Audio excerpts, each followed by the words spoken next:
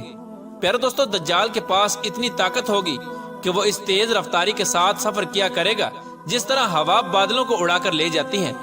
چنانچہ اسی دوران دجال ایک قوم کے پاس آئے گا اور اپنے آپ کو خدا ماننے کی دعوت دے گا، تو وہ لوگ اس پر ایمان لے آئیں گے اور اس کی بات مان لیں گے۔ لہٰذا دجال ان سے خوش ہو کر آسمان کو حکم دے گا، جس کے نتیجے میں آسمان سے بارش ہوگی، اور زمین کو حکم دے گا تو وہ پیداوار اگائے گی۔ سو جب اس قوم کے مویشی شام کو واپس آئیں گے تو وہ اس حال میں ہوں گے کہ ان کے پیٹ بھرے ہوں گے، اور ان کی کوہانیں اوپر اٹھی ہوئی ہوں گی، اور ان مویشیوں کے پیر پھیلے ہوئے ہوں گے۔ اس کے بعد دجال ایک دوسری قوم کی طرف جائے گا اور ان کو بھی اسی طرح اپنے خدا ہونے کی دعوت دے گا، لیکن وہ لوگ اس کو خدا ماننے سے انکار کر دیں گے اور اس کی بات کو قبول نہ کریں گے، جس کے نتیجے میں دجال ان سے ناراض ہو کر واپس چلا جائے گا، جس کے بعد وہ لوگ قحط سالی کا شکار ہو جائیں گے، اور ان کے مال و دولت میں سے کوئی بھی چیز ان کے پاس نہ بچے گی۔ اسی دوران دجال ایک بنجر زمین کے پاس سے گزرے گا، تو وہ زمین کو حکم دے گا کہ وہ اپنے تمام خزانے ظاہر کر دے، تو وہ زمین تمام خزانوں کو ظاہر کر کے دجال کے پیچھے اس طرح چلے گی جیسے شہد کی مکھیاں اپنے سرداروں کے پیچھے چلتی ہیں۔ اس کے بعد دجال ایک نوجوان کو اپنے پاس بلائے گا اور اپنی تلوار سے اس نوجوان کے 2 ٹکڑے کر دے گا۔ اس نوجوان کے جسم کے دونوں ٹکڑے اتنی دور جا کے گریں گے جتنی دور ہدف پر مارا جانے والا تیر جا کر گرتا ہے۔ پھر دجال اس مقتول نوجوان کو پکارے گا تو وہ نوجوان اٹھ کر اس کے پاس آ جائے گا۔ دجال کے فتنوں کا یہ سلسلہ ابھی چل رہا ہوگا کہ اللہ تبارک و تعالی حضرت عیسیٰ علیہ السلام کو وہاں پر بھیج دے گا۔ اس وقت دجال حضرت عیسیٰ علیہ السلام کی سانس سے اس طرح پگھلے گا جس طرح نمک پانی میں پگھلتا ہے۔ پیارے دوستو، دجال کے پاس اتنی طاقت ہوگی کہ وہ وقت کو حکم دے گا تو وقت اس وقت رک جائے گا، اور وقت کا رک جانا اس کے جادو کی وجہ سے ہوگا، کیونکہ صحابہ کرام نے حضور پاک صلی اللہ تعالی علیہ وآلہ وسلم سے پوچھا، یا رسول اللہ صلی اللہ تعالی علیہ وآلہ وسلم، جب وقت رک جائے گا تو اس وقت ہم نمازیں کتنی پڑھیں؟ تو نبی کریم رؤوف الرحیم صلی اللہ تعالی علیہ وآلہ وسلم نے ارشاد فرمایا کہ وقت کا اندازہ کر کے تم لوگ نمازیں پڑھتے رہنا۔ رسول اللہ صلی اللہ تعالی علیہ وآلہ وسلم نے ارشاد فرمایا کہ دجال کے گدھے کے دونوں کانوں کا درمیانی فاصلہ 40 گز ہوگا، جس پر دجال سواری کرے گا، اور دجال کے گدھے کا ایک قدم 3 دن کی مسافت طے کرے گا، اور دجال اپنے گدھے پر سوار ہو کر سمندر میں اس طرح داخل ہو جائے گا جس طرح تم لوگ اپنے گھوڑوں پر سوار ہو کر ایک چھوٹی سی نالی میں داخل ہو جاتے ہو۔ اور دجال لوگوں سے کہے گا کہ میں تمام جہانوں کا رب ہوں اور یہ سورج میرے حکم سے چلتا ہے، تو کیا تم چاہتے ہو کہ میں اس سورج کو روک دوں؟ چنانچہ اس وقت دجال سورج کو حکم دے گا تو سورج وہیں پر رک جائے گا، یہاں تک کہ وہ ایک دن، ہفتے اور مہینے کے برابر ہو جائے گا۔ اس کے بعد دجال لوگوں سے کہے گا کہ کیا تم چاہتے ہو کہ میں اس کو دوبارہ چلا دوں؟ تو لوگ کہیں گے کہ ہاں۔ چنانچہ وہ سورج کو حکم دے گا تو وہ اتنا تیز چلے گا کہ ایک دن 1 گھنٹے کے برابر ہو جائے گا۔ پیارے دوستو، دجال مردوں کو زندہ کرے گا۔ دجال کا فتنہ اتنا وسیع ہوگا کہ وہ جس کو چاہے گا اس کو مار دے گا اور جس کو چاہے گا اس کو زندہ کر دے گا۔ تو اس وقت لوگ اس کے اس فتنے کے اندر مبتلا ہو کر اس کو خدا مان لیں گے اور اللہ تبارک و تعالیٰ کی وحدانیت کا انکار کر دیں گے، اور اس طرح وہ بدبخت لوگ شرک کے اندر مبتلا ہو کر کافر ہو جائیں گے۔ حضرت عبداللہ رضی اللہ تعالیٰ عنہ بیان فرماتے ہیں کہ دجال کی سواری اتنی بڑی ہوگی کہ دجال کی سواری کے دونوں کانوں کے سائے میں 70,000 افراد آ جائیں گے۔ پیارے دوستو، اس روایت سے بخوبی اندازہ لگایا جا سکتا ہے کہ جس دجال کی سواری اتنی بڑی ہوگی وہ دجال خود کتنا بڑا ہوگا۔